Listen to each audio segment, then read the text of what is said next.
All right, friends, buckle up because this is the story of how I discovered my wife's secret girlfriend getaways were anything but innocent. It all started when I stumbled upon a revelation that would leave you scratching your heads and reaching for your pitchforks. So picture this. My wife Emily and I have been married for 5 blissful years. Or so I thought. We met by chance. I was sitting in a cozy little cafe during my lunch break, desperately trying to avoid the pile of work waiting for me back at the office. As I sipped on my cappuccino, I couldn't help but notice a woman sitting alone at a nearby table. She had this captivating smile that could light up a room. Feeling a surge of courage, I decided to make my move. I casually strolled over and asked if the seat across from her was taken. She looked up, slightly surprised, and gestured for me to sit down. Score. We started chatting, and it turned out we had a lot in common. We both hated Mondays, loved cheesy movies, and had an unhealthy obsession with cats. It was like we were 2 peas in a pod. As our conversation flowed effortlessly, I couldn't help but be drawn to her infectious laughter. It was like music to my ears, drowning out the noise of the cafe. We exchanged stories and jokes, each one funnier than the last. It felt like we were in our own little comedy club. Time flew by, and before we knew it, our lunch breaks were coming to an end. Reluctantly, we exchanged numbers and promised to meet up again soon. As I walked back to the office, a goofy grin plastered on my face. I couldn't help but feel like I had just stumbled upon something truly special. Days turned into weeks, and weeks turned into months. Our casual lunchtime encounter had blossomed into a full-blown romance. We explored new restaurants together, went on weekend getaways, and even survived a disastrous attempt at cooking a fancy dinner together. Let's just say the fire alarm got quite the workout. Naturally, after all this, we got married. Emily's job as an executive at a tech firm often left her stressed and in need of some girl time, as she put it. I didn't mind at all, in fact, I encouraged it. Everyone needs a break, right? These getaways happened every few months, and I was always cool with it. Her so-called girlfriends would rent a fancy cabin, hit the spa, and just relax. Emily would return refreshed, and our relationship benefited from it. Or so I believed. One sunny Saturday, I decided to surprise her at her favorite spa retreat, a place called Serene Haven. I had a bouquet of roses and a box of chocolates in hand, ready to surprise my hard-working wife. Little did I know, the real surprise was waiting for me.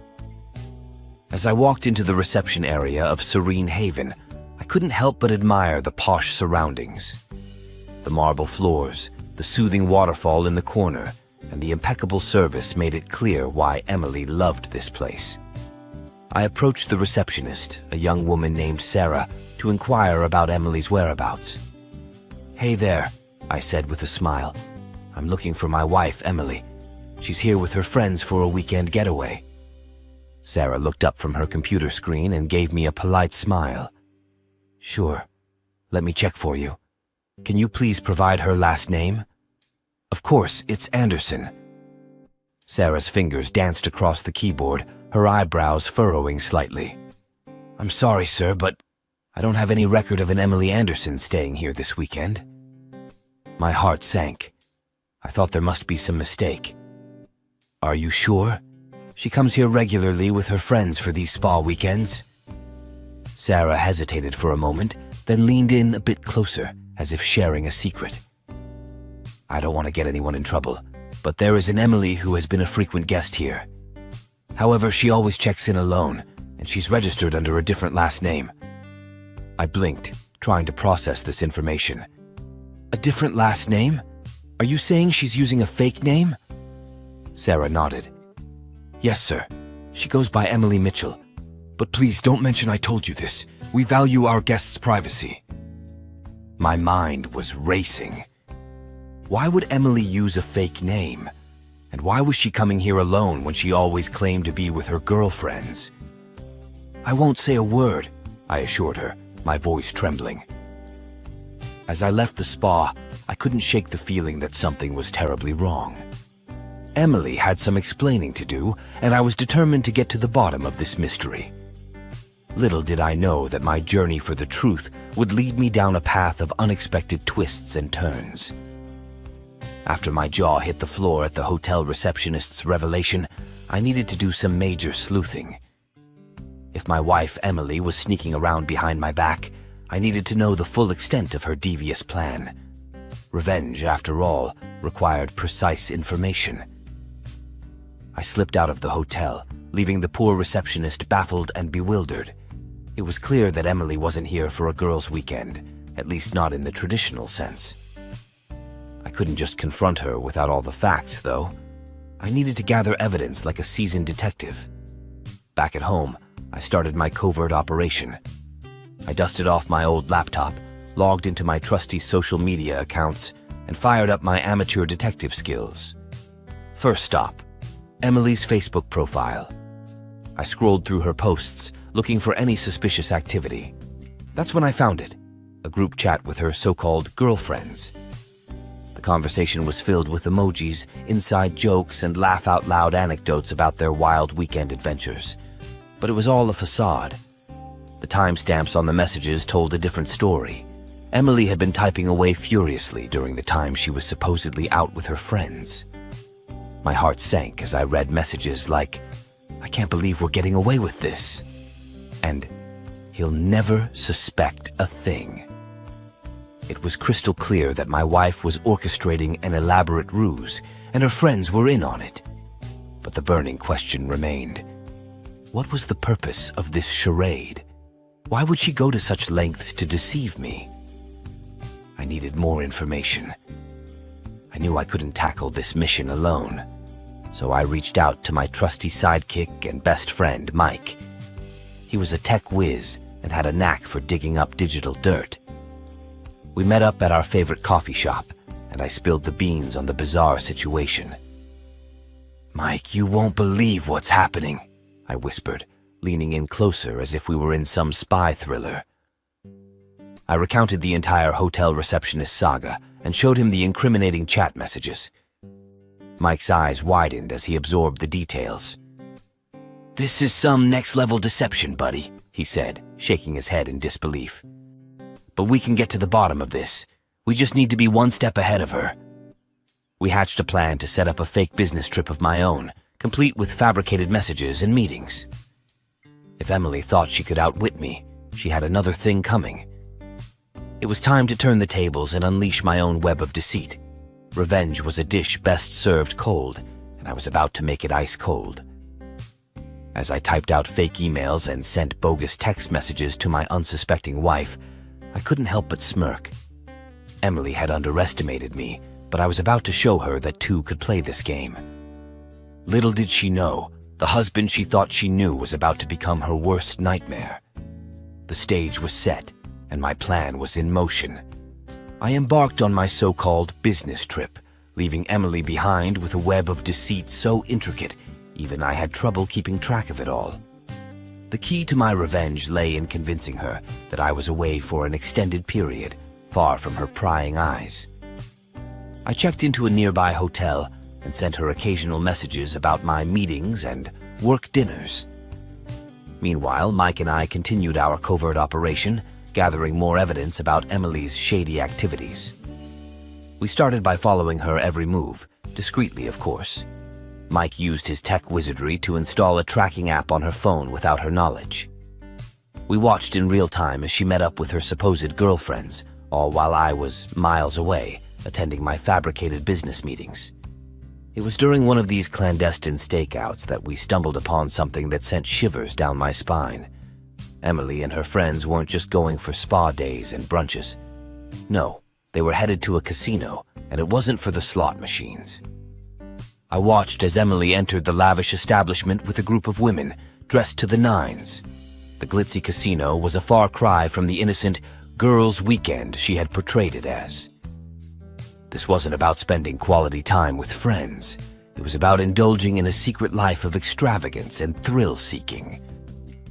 As I observed her at the blackjack table, my anger grew. Her fingers tapped nervously on the table, beating out a simple melody. But now it didn't seem to me as cute as it was at the time of our acquaintance. I felt all her emotions. Taking a seat at the blackjack table, Emily exuded confidence, channeling their inner James Bond. She were dealt a pair of aces, causing their heart to skip a beat. This was her moment to shine, or so she thought. Filled with excitement, Emily made the impulsive decision to go all in, adopting the mantra of, "You only live once." The dealer raised an eyebrow at this bold move, but proceeded nonetheless. The cards were dealt, and a wide grin spread across her face. However, her joy was short-lived as the dealer revealed a blackjack. Panic and horror washed over her like a tidal wave. Flushed with embarrassment, Emily could feel the weight of the entire casino's gaze upon them. Her luck had quickly evaporated, leaving them feeling anything but fortunate. To add insult to injury, the subsequent rounds proved to be just as disastrous. Lady Luck had abandoned her completely. Every time they hit, they went bust. Every time she stood, the dealer miraculously pulled out a winning hand. It seemed as though the cards themselves held a personal grudge against Emily. I kept watching her crash. Emily was gambling away our hard-earned money, all the while thinking she had pulled the wool over my eyes. It was a betrayal that cut deep. I couldn't help but think back to the hotel receptionist's words. "Your wife is quite the gambler," she had said with a knowing smile. It all made sense now. Emily had been using these supposed weekend getaways as a cover for her reckless gambling habit, and her friends were her enablers. Mike and I decided to dig deeper into her financial activities. We accessed her bank statements, and what we found was shocking. Large sums of money had been withdrawn from our joint account and transferred to an unknown source. It was as if Emily was trying to hide her gambling losses by siphoning off our shared funds. It was time to confront her, but not before I had gathered enough evidence to ensure she couldn't weasel her way out of this one. Revenge was no longer just a desire, it was a necessity. My marriage hung in the balance, and I wasn't about to let her deception tear us apart. Armed with the damning evidence we had collected, I waited for Emily's return from her latest girls' weekend. Little did she know that the tables had turned, and the game was no longer in her favor. It was time for the ultimate showdown, and I was prepared to reveal the extent of her deceit. As I watched her approach our front door, a rush of emotions washed over me. This was the moment of truth, and I was determined to make her face the consequences of her actions. Revenge, it seemed, was about to take center stage in our marriage. The door swung open, and there she stood, looking like she had just returned from another one of her innocent getaways. Emily's face lit up with a feigned smile as she saw me waiting for her. Little did she know that her carefully constructed facade was about to crumble. "Hey, sweetheart," she greeted me, trying to hug me as if nothing was amiss. I sidestepped her embrace, my anger bubbling just below the surface. "We need to talk," I said, my voice cold and unyielding. I motioned for her to step inside, and as she did, I closed the door behind her, sealing her fate. Emily's expression shifted from cheerful to uneasy as she sensed the seriousness of the situation. She glanced around, perhaps expecting an intervention from one of her supposed girlfriends or a hidden camera crew. But there was no escape from the truth this time. I gestured for her to sit down in the living room, a room that had witnessed countless moments of joy and intimacy in our marriage. Today, it would bear witness to something entirely different. I took a deep breath and began to lay out the evidence before her. Bank statements, photos of her at the casino, and the GPS logs from her phone tracking her every move during her weekend getaways were all presented in damning detail. Emily's face grew paler with every piece of evidence I revealed. "You've been lying to me, Emily," I said, my voice heavy with disappointment. "Those weekends with your girlfriends weren't what you claimed them to be. You've been gambling, and it's tearing our marriage apart." she stammered, attempting to come up with an excuse, but the evidence was irrefutable. The truth had caught up with her, and she had nowhere to hide. Tears welled up in her eyes as the weight of her deception pressed down on her. "I didn't think you'd understand," she finally admitted, her voice trembling. "I was just trying to escape the stress, to have some fun." My anger began to ebb, replaced by a profound sadness. I had loved this woman, shared my life with her, and now I was witnessing the unraveling of our relationship. The revenge I had sought suddenly felt bittersweet. "I wish you had talked to me," I said, my voice softer now. "We could have faced your problems together, but instead, you chose to deceive me." Emily wiped away her tears and looked up at me with a mix of regret and desperation. "I'm so sorry," she whispered, her words heavy with remorse. The confrontation had taken an unexpected turn. My thirst for revenge had led me to expose her secrets, but now I was left grappling with the consequences. Our marriage was hanging by a thread, and the road to recovery seemed treacherous and uncertain. As we sat in the dimly lit living room, the weight of our shattered trust and broken promises hung heavy in the air.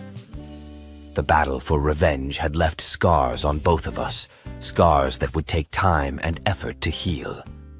Whether our love could withstand this ordeal remained an open question, one that only time would answer.